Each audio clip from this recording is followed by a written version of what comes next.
I joined a program that required me to forget the first week. I found the listing on a Tuesday. I remember that clearly because Tuesdays were the day I walked to the pharmacy on Garfield Street, and the pharmacy shared a corkboard with the laundromat next door, and the corkboard was where people pinned flyers for dog walking and estate sales and rooms for rent.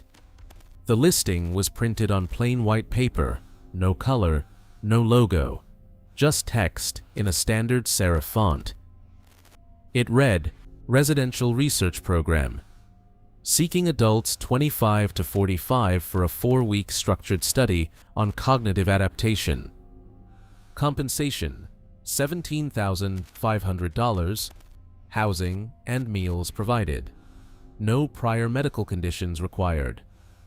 Below that was a phone number and a single line that said, Participants must be willing to undergo a brief supervised adjustment period during the first week of enrollment, details of which will not be retained in conscious memory. I read that last line twice. I read it a third time. It didn't clarify itself. I took the flyer home. I put it on my kitchen counter next to a glass of water I'd poured that morning and hadn't finished. I looked at it again before bed. $17,500. I was behind on rent by 2 months. I had a car payment I'd deferred once already. My mother had asked me the previous Sunday if everything was okay, and I'd told her yes, and the lie had come out so smoothly that I'd sat in my car afterward and stared at the steering wheel for 10 minutes. Not because I was upset, but because I was surprised at how easy it had been. That kind of ease frightened me more than the debt. I called the number the next morning. A woman answered on the second ring. She had a pleasant voice, the kind that sounded like it had been trained to sound pleasant, not the kind that was naturally so. She confirmed the details. 4 weeks. Residential. A facility about 90 minutes north, just outside a town called Hargrove, which I had never heard of. The compensation was real. Direct deposit, distributed in 2 installments, one at the midpoint and one upon completion. She asked me a few screening questions. Was I between 25 and 45? Was I currently on any psychiatric medication? Did I have a history of seizure disorders?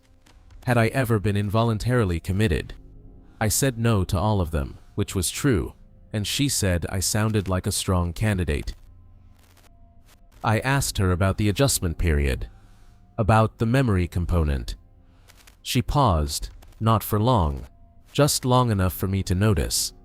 And then she said that the first week of the program involved a controlled orientation process, and that part of the study's methodology required that participants not retain explicit memories of that phase. She said it had been reviewed and approved by an institutional ethics board. She said the procedure used to facilitate the memory adjustment was safe, well documented, and temporary in scope. She said I would be fully conscious during the first week, that I would not be sedated or harmed, and that the adjustment was pharmaceutical, not surgical. She said all of this the way someone reads a paragraph they've read many times before. I asked her if anyone had ever had a problem with it. She said no. I asked her what would happen during the first week. She said that was part of what I wouldn't remember. I should have hung up, I know that. I've thought about that moment more times than I can count, and I know that any reasonable person would have said thank you and put the phone down and gone back to worrying about rent in the normal, survivable way. But I didn't hang up, because the money was real, and because my life at that point felt like a room I'd been sitting in for too long, and because there was something in her voice, not warmth, not deception, but a kind of steadiness that made me believe she was telling the truth, or at least the version of the truth she'd been authorized to share.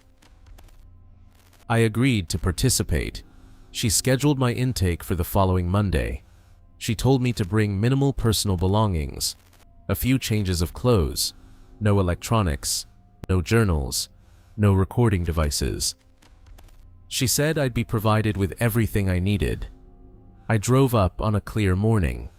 The facility was set back from a 2-lane road, behind a row of birch trees that had just started to turn.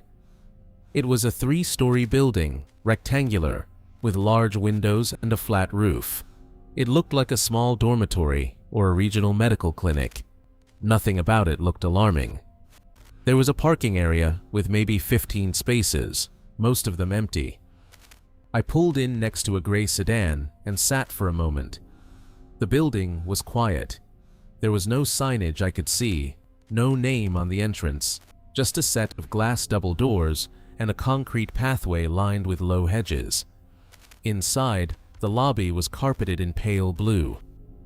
There was a reception desk staffed by a young man in a collared shirt who smiled and checked my name against a printed list.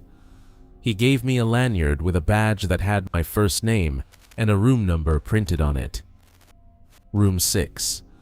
He pointed me down a hallway to the left and said someone would meet me there. The hallway was clean, fluorescent lit, with numbered doors on both sides. Each door had a small window at eye level, covered from the inside with a white shade. I found room 6 and let myself in. It was small but not uncomfortable. A twin bed, made up with a white sheet and a thin gray blanket. A wooden desk and chair. A narrow closet. A bathroom behind a sliding door. Just a toilet and a sink and a shower stall with a frosted glass panel. There was a clock on the wall above the desk. Analog, black frame, white face. It read 9:14. There was nothing else in the room. No television, no phone. No mirror, I noticed, except for a small one mounted inside the bathroom above the sink. I set my bag on the bed and sat down. The mattress was firm. The room smelled faintly of disinfectant, the kind used in hospitals, not the lemon or pine scent of household cleaners, but something more neutral, more thorough. I looked at the clock again. 9:15. A woman knocked on my door a few minutes later. She was in her 40s, I guessed, with short dark hair and glasses with thin silver frames. She wore a white coat over a black blouse and gray slacks. She introduced herself as Dr. Elise Wen and said she'd be my primary contact throughout the program. She shook my hand. Her grip was brief and professional. She asked me how the drive had been, and I said fine, and she said good. And then she sat in the desk chair and opened a manila folder she'd brought with her. She went over the consent forms. There were 6 pages. I read them carefully, or I thought I did. The language was dense, clinical, full of terms like pharmacological attenuation and targeted episodic suppression and post-consolidation interference protocol. The core of it was what the woman on the phone had told me. During the first week, I would undergo an orientation process. At the end of that week, I would be given a course of medication that would suppress my explicit memory of those 7 days. The medication had been used in clinical settings for over a decade. Side effects were minimal. I would retain procedural memory, motor skills, general knowledge, but I would not remember specific events, conversations, or experiences from the first week. The document compared it to the amnesia that follows certain types of anesthesia, where the body performs actions the mind does not later recall. I signed each page. Dr. Wen collected the folder and thanked me. She told me the program would formally begin the next morning. She said dinner would be served in the common room at 6 o'clock and that I was free to walk the grounds until then, though I should stay within the marked perimeter, which she described as the paved path that circled the building and the adjacent lawn. She said I'd meet the other participants at dinner. She said there were 11 of us in total. I asked her, one more time, what would happen during the first week. She looked at me the way a teacher looks at a student who has asked a question that has already been answered. Not unkindly, but with a kind of practiced patience that made me feel as though the question itself was part of something she'd accounted for. She said, "You'll be fully supported. you won't be in danger. And when it's over, you won't need to think about it. That was the last thing I clearly remember before the gap. I want to be precise about what I mean by that. I don't mean I lost consciousness. I don't mean I blacked out or woke up confused. I mean that my memory of the intake day, the Monday, the drive, the lobby, the room, Dr. Wen, all of that is intact. And then the next thing I remember, with the same quality of clarity and continuity, is sitting at the desk in my room on a Monday morning, 8 days later, looking at the clock, which read 7:45, and feeling rested, calm, and entirely certain that I had been there the whole time. There was no jolt, no disorientation. I didn't wake up and think, what happened? I woke up and thought, today is Monday, and the program continues. It was only later, when I tried to trace back through the days, that I realized the entire first week was gone. Not blurry, not fragmented. Gone. Like a clean cut in a piece of film. The two ends had been joined so smoothly that I hadn't noticed the seam. And that, I think, is what disturbed me first. Not the absence of memory, but the absence of a reaction to it. I wasn't alarmed. I wasn't curious. I felt nothing about the gap at all, and I should have. A person loses 7 days of their life and feels nothing. That should be the first sign. But I didn't see it as a sign. Not yet. The second week, which was effectively my first conscious week, or at least the first I could account for, followed a rigid daily schedule. We woke at 7. Breakfast was in the common room at 7:30. The common room was on the first floor near the lobby, a wide space with round tables seating 4 each and a long counter where food was set out in metal trays. The food was institutional but adequate. Scrambled eggs, toast, fruit, oatmeal, coffee, juice. Always the same. Lunch at noon, dinner at 6. Between meals, we had sessions. Sessions took place in a room on the second floor, designated as Room 2A. It was a large room, windowless, with padded folding chairs arranged in a loose circle. Dr. Wen led most of the sessions, though occasionally a man named Dr. Ashford would take over. Dr. Ashford was taller, older, with a neatly trimmed gray beard and a voice that never seemed to rise above a murmur. He had a habit of holding a pen between 2 fingers and tapping it against his knee while he listened. Both of them wore white coats. Both of them carried clipboards. The sessions were structured around what they called cognitive mapping.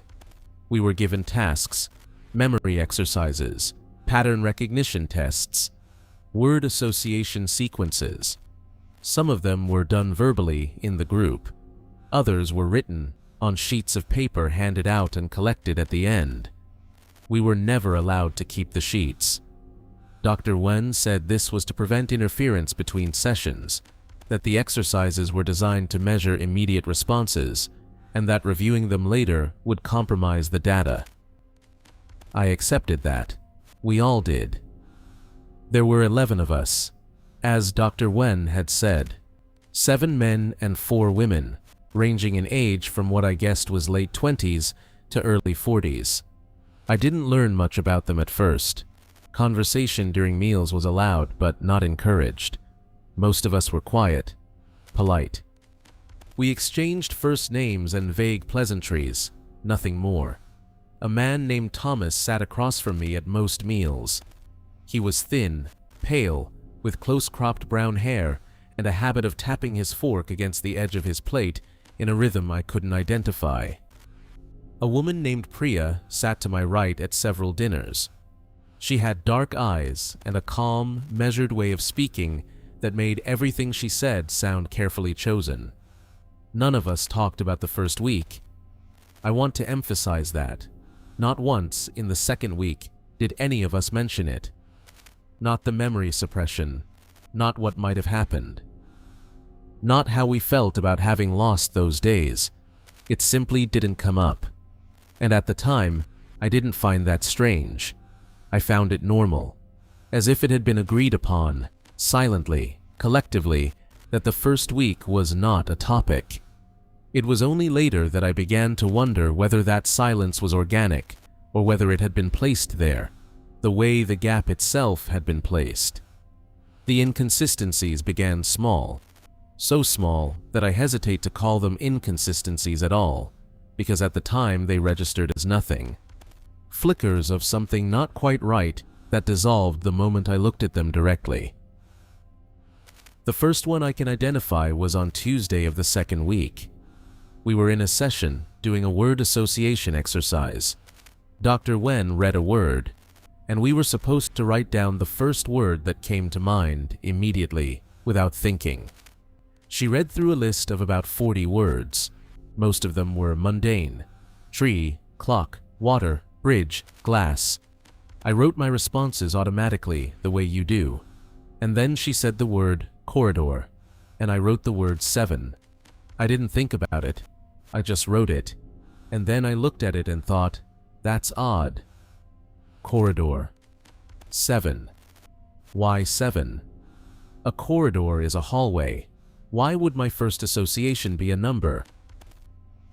I almost crossed it out, but the rule was to write the first response and not change it, so I left it. When the sheets were collected, I watched Dr. Wen's assistant, a young woman named Claire, flip through them quickly, scanning each one. She paused on mine, just for a moment. Then she placed it in the stack and moved on. That was the first one. The second was that night. I was in my room, getting ready for bed, and I opened the closet to hang up my jacket.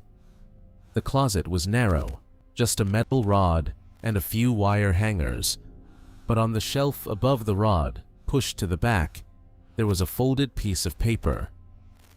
I reached for it and unfolded it and found a small drawing, done in pencil, of a rectangle divided into smaller rectangles, like a floor plan. In the lower right corner of the drawing, someone had written the number 6 inside a small square. My room number. The drawing looked like a layout of the first floor. I could identify the lobby, the hallway, the common room. But there were rooms on the drawing that I hadn't seen, or at least didn't remember seeing.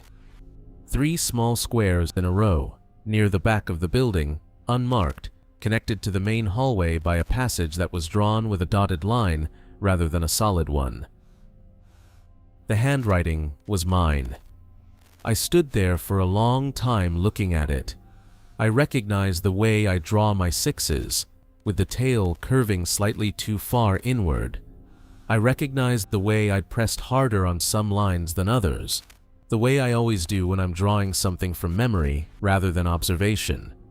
I had made this drawing. I was certain of that, but I had no memory of making it. I put it back on the shelf. I told myself it was from the first week. Obviously. I had drawn a map during the first week and then forgotten about it, the way I'd forgotten everything else.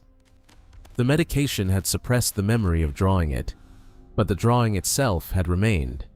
A physical artifact of something my mind had been emptied of. That was logical. That made sense. But the dotted line stayed with me. Why had I drawn some walls as solid and some as dotted? Dotted lines, in the visual language I've always used, mean uncertain. They mean I wasn't sure those walls were there, or I wasn't sure they weren't. I didn't mention the drawing to anyone. Wednesday passed normally. Thursday. The sessions continued. I completed the exercises. I ate the meals. I walked the perimeter path during the free hour before dinner, circling the building slowly, listening to the crunch of gravel under my shoes, looking at the birch trees, which were a little more gold each day. I began to notice the other participants more carefully. Thomas still tapped his fork. Priya still spoke in measured tones. A man named Gerald, heavy-set, with a red face and short gray hair, sat alone at meals and rarely spoke during sessions. A woman named Danny, younger than the rest of us, maybe late 20s, with bright blonde hair pulled into a tight ponytail, seemed more alert than the others. She watched people. I caught her watching me twice, both times during sessions, both times looking away quickly when I met her eyes. On Friday of the second week, something happened that I've replayed many times. We were in room 2A. Dr. Ashford was leading the session. He was walking us through a guided visualization exercise. Close your eyes. Imagine a room. Describe the room to yourself. What's in it? What does it feel like? Standard therapeutic technique, nothing unusual. I closed my eyes and began to construct a room in my mind. I gave it white walls, a wooden floor, a single window with thin curtains, a table, a chair, the kind of room you'd build if someone told you to imagine a room without any other guidance.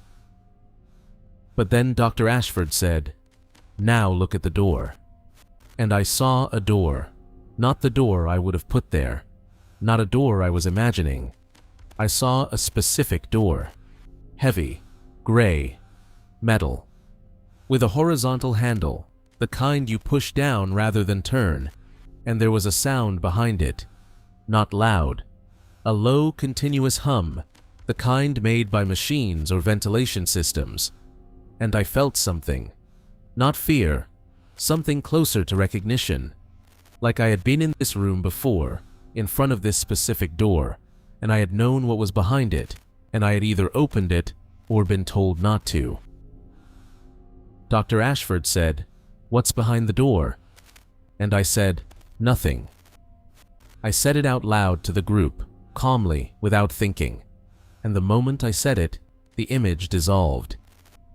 The room I'd been constructing snapped back into place, my room, the simple one with the white walls and the curtains. The gray door was gone, but my hands were shaking, just slightly, enough that I pressed them flat against my thighs so no one would see. After the session, as we were filing out, Danny fell into step beside me. She didn't say anything at first. We walked down the hallway toward the stairs, and then, just before we reached the stairwell, she said quietly, "Did you see it too?" I looked at her. Her face was neutral. Her eyes were not. "See what?" I said. She held my gaze for a second longer than was comfortable, and then she shook her head slightly and said, "Never mind." And she walked ahead of me down the stairs and didn't speak to me again that day. I thought about her question that night. I lay on my bed and stared at the ceiling and thought about the gray door and the hum behind it, and the way I had said nothing with such certainty, as if I'd been answering a different question than the one Dr. Ashford had asked. I thought about the drawing in my closet, the dotted lines, the 3 unmarked rooms.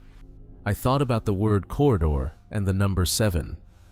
And I thought, for the first time, that the first week might not have been empty. I don't mean that I thought something bad had happened. Not yet. I mean that I began to understand the gap differently. Up until that point, I'd thought of the first week the way you think of a night of deep, dreamless sleep. An absence, a blank. Nothing happened because nothing was there. But now I began to think of it as a space that had been full, that had contained things, events, interactions, knowledge, and that all of those things had been removed. Not destroyed, removed. The way you remove furniture from a room. The room is still there. The marks on the floor are still there. The walls still hold the shadows of what was hung on them. The room remembers, even if you don't. I was beginning to notice the marks. The weekend was unstructured. No sessions on Saturday or Sunday. We were free to use the common room, walk the grounds, read from a small shelf of books in the lobby. The books were older, mostly paperbacks, the kind you'd find in a waiting room. I picked up a novel on Saturday morning and sat in the common room reading, or trying to read. I kept looking up, watching the staff. There was something about the staff that had started to bother me, though I couldn't have articulated it clearly at the time. They were professional, courteous, efficient. They delivered meals, cleaned the common areas, restocked supplies. They wore matching khaki pants and navy polo shirts with no logo. They smiled when you made eye contact. But there was a quality to their behavior that I can only describe as preemptive. They anticipated things. Not in the way a good waiter anticipates a refill. In a deeper way. They seemed to know where we would be and what we would need before we expressed it. On Thursday, I had gone to the common room intending to ask for a glass of water, and there was already a glass of water sitting at my usual seat. On Friday, I had been about to ask Claire for a new pen because mine had run out during a session, and she handed me one before I opened my mouth. Small things, explainable things, but they accumulated. On Saturday afternoon, I tried an experiment. I decided to go somewhere I hadn't been before. I left my room and walked past the common room, past the lobby, and continued down the main hallway to its end. There was a door there, a plain white door with a silver handle. I tried it. It was unlocked. Behind it was another hallway, shorter, narrower, with a different carpet, darker blue, and a lower ceiling. The fluorescent lights here buzzed faintly. There were 3 doors on the left side, no numbers, no windows, just smooth, featureless white surfaces with silver handles. I stood there for a moment. I counted the doors. 3. I thought about the drawing in my closet, the 3 unmarked rooms, the dotted lines. I reached for the handle of the first door. A voice behind me said, "Oh, that section's closed off for maintenance." I turned. It was one of the staff, a man I'd seen around but never spoken to. Tall, dark-haired, maybe 30. He was smiling. It was a good smile. Open, relaxed. I said, "I was just exploring." He nodded. "Totally fine. But that wing's off limits right now. Electrical work. If you need anything, the common room and the grounds are all open." I thanked him and walked back. When I reached the main hallway, I looked over my shoulder. He was still standing at the entrance to the shorter hallway, still smiling. He waited until I was fully around the corner before I heard the door close behind him, and then I heard a sound I hadn't heard before, the soft, distinct click of a lock engaging. I went back to my room. I took the drawing out of the closet and looked at it again. The 3 unmarked rooms were exactly where I'd just been. The dotted line passage connecting them to the main hallway was the shorter hallway with the darker carpet. I had drawn this layout. During the first week, I had been in that part of the building. I had been there, and I had mapped it, and then the map had been folded and placed on a shelf, and the memory of making it, and of whatever I had seen back there, had been chemically dissolved. I sat on the edge of my bed and held the drawing, and felt, for the first time, something like dread. Not sharp, not panicked. A slow, cold feeling, like stepping into water that's deeper than you expected. The 3rd week began. The sessions changed. They were still held in room 2A. Dr. Wen still led most of them, but the exercises were different, less abstract, more personal. On Monday, we were each given a sheet of paper and asked to write down the earliest memory we could recall.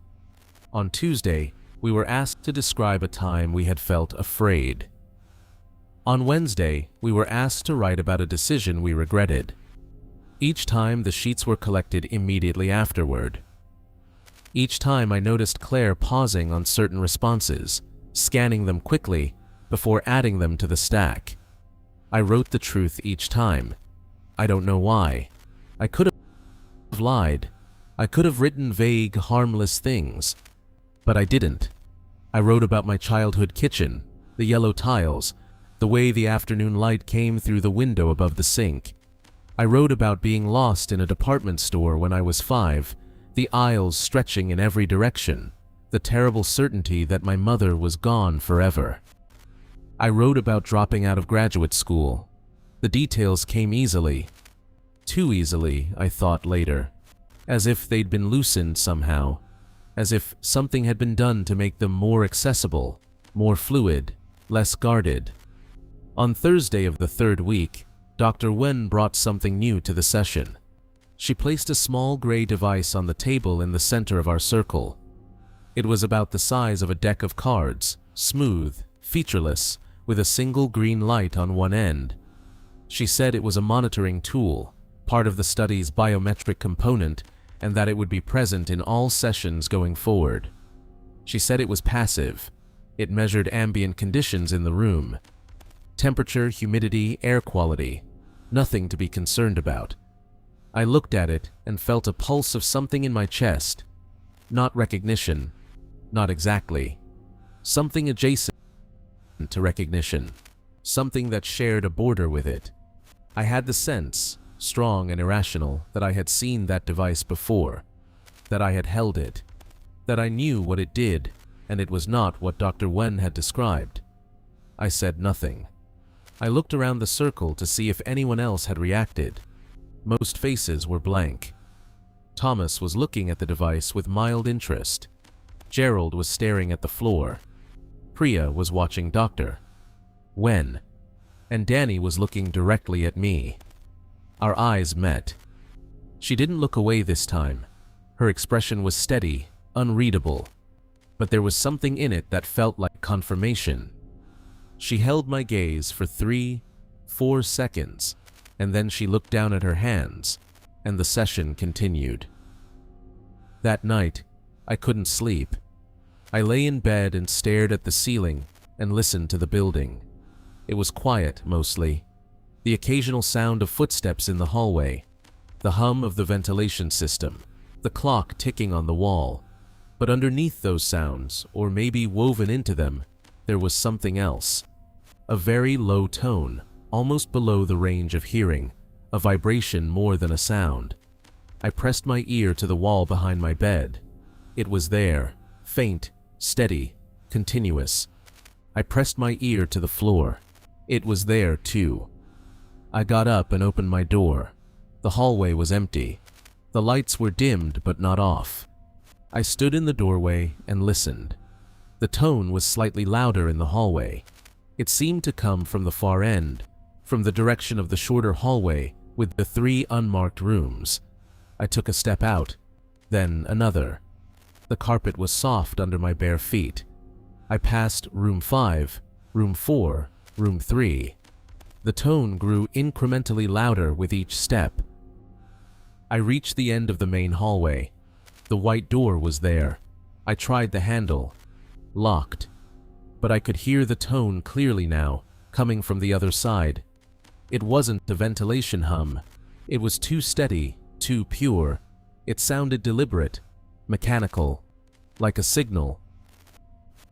I stood there for a long time. I don't know how long. The hallway was very still. The fluorescent lights buzzed softly above me. I put my hand flat against the door and felt the vibration in my palm, in my fingertips, traveling up through the bones of my wrist. And I had a thought that came from nowhere, or from the place where the first week should have been. The thought was, I have stood here before. Not I might have stood here before. Not I wonder if I stood here before. I have stood here before. Present tense in the past, a fact, delivered to me by some part of my own mind that I no longer had access to. I went back to my room. I sat on the bed. I took out the drawing again. I looked at the 3 unmarked rooms and the dotted lines, and my own handwriting, the number 6 in its small square, and I began to understand something. The drawing was not a record of the building. It was a message. From me. To me. Left in a place where I might find it, in the closet, on a shelf, pushed to the back, the kind of place you'd put something if you wanted it to survive a search, but still be findable if